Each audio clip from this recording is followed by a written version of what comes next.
Assalamualaikum warahmatullahi wabarakatuh. Nama saya Nur Ayu Anjani Wibowo, NIM 3123100231,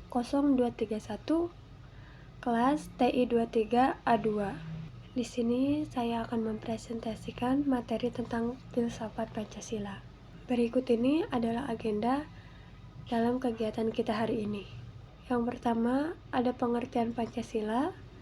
Yang kedua, Pancasila sebagai sistem filsafat.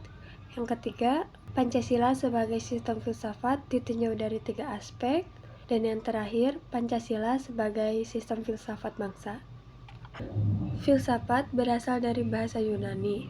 Kata ini merupakan gabungan dari 2 kata dalam bahasa Yunani, yaitu philos yang memiliki arti sahabat dan sophia yang memiliki arti pengetahuan yang bijaksana. 2 kata ini digabungkan menjadi filsafat yang memiliki arti sebagai cinta, pengetahuan yang bijaksana. Namun, ada sedikit perbedaan dalam interpretasi kata ini. Ada yang berpendapat bahwa filsafat berasal dari kata philen dan sophos, dan ada juga yang berpendapat bahwa filsafat berasal dari kata philos dan sophia. Dengan demikian, istilah filsafat yang dimaksudkan sebagai kata majemuk philen dan sophos memiliki arti mencintai hal-hal yang bersifat bijaksana, sedangkan filsafat yang merupakan dari bentuk majemuk philos dan sophia memiliki arti berkonotasi teman dari kebijaksanaan.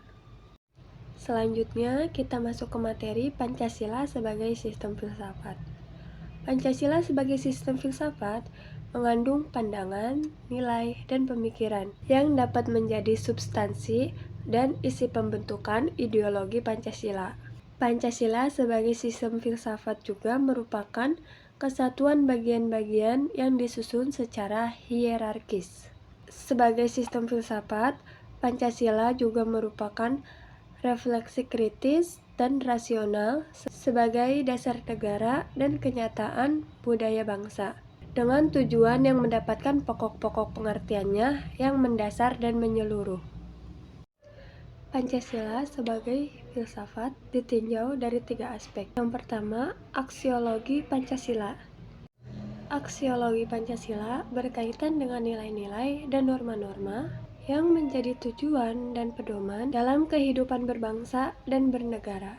Aksiologi Pancasila membahas nilai-nilai ketuhanan, kemanusiaan, persatuan, kerakyatan, dan keadilan. Nilai-nilai ini menjadi landasan bagi perilaku dan tindakan dalam berkehidupan berbangsa dan bernegara. Selanjutnya, epistemologi Pancasila. Epistemologi Pancasila berkaitan dengan teori pengetahuan dan cara memperoleh pengetahuan. Epistemologi Pancasila membahas sumber, jenis, dan metode pengetahuan dalam kehidupan berbangsa dan bernegara. Pancasila menekankan pentingnya pengetahuan yang bersumber dari Tuhan, pengalaman, akal, dan intuisi dalam memahami realitas dalam kehidupan berbangsa dan bernegara. Selanjutnya, otonologi Pancasila. Otonologi Pancasila berkaitan dengan hakikat dan realitas kehidupan berbangsa dan bernegara. Ontologi Pancasila membahas tentang hakikat Tuhan, manusia, masyarakat, dan negara. Dalam ontologi Pancasila, Tuhan diyakinkan sebagai pencipta alam semesta dan sumber nilai-nilai kehidupan. Manusia dipandang sebagai makhluk ciptaan Tuhan yang memiliki harkat dan martabat. Masyarakat dan negara dipahami sebagai wadah bagi manusia untuk berinteraksi dan mencapai tujuan bersama. Selanjutnya, Pancasila sebagai filsafat bangsa. Yang pertama, ada dasar filosofis. Pancasila sebagai dasar filsafat negara, serta sebagai filsafat hidup bangsa. Indonesia pada hakikatnya merupakan suatu nilai-nilai yang bersifat sistematis, fundamental, dan menyeluruh. Maka Pancasila merupakan suatu kesatuan yang bulat dan utuh, hierarkis, dan sistematis. Dalam pengertian inilah, maka sila-sila Pancasila merupakan suatu sistem filsafat. Selanjutnya, nilai fundamental. Nilai fundamental bangsa Indonesia adalah Pancasila, Bhinneka Tunggal Ika, gotong royong, musyawarah mufakat, dan keadilan sosial. Pancasila sebagai dasar negara dan ideologi bangsa menjadi pedoman hidup. Sementara Bhinneka Tunggal Ika mencerminkan keragaman budaya yang tetap bersatu, sedangkan gotong royong menekankan kerjasama dan saling membantu, dan keadilan sosial menjamin pemerataan kesejahteraan dan akses yang sama bagi seluruh rakyat.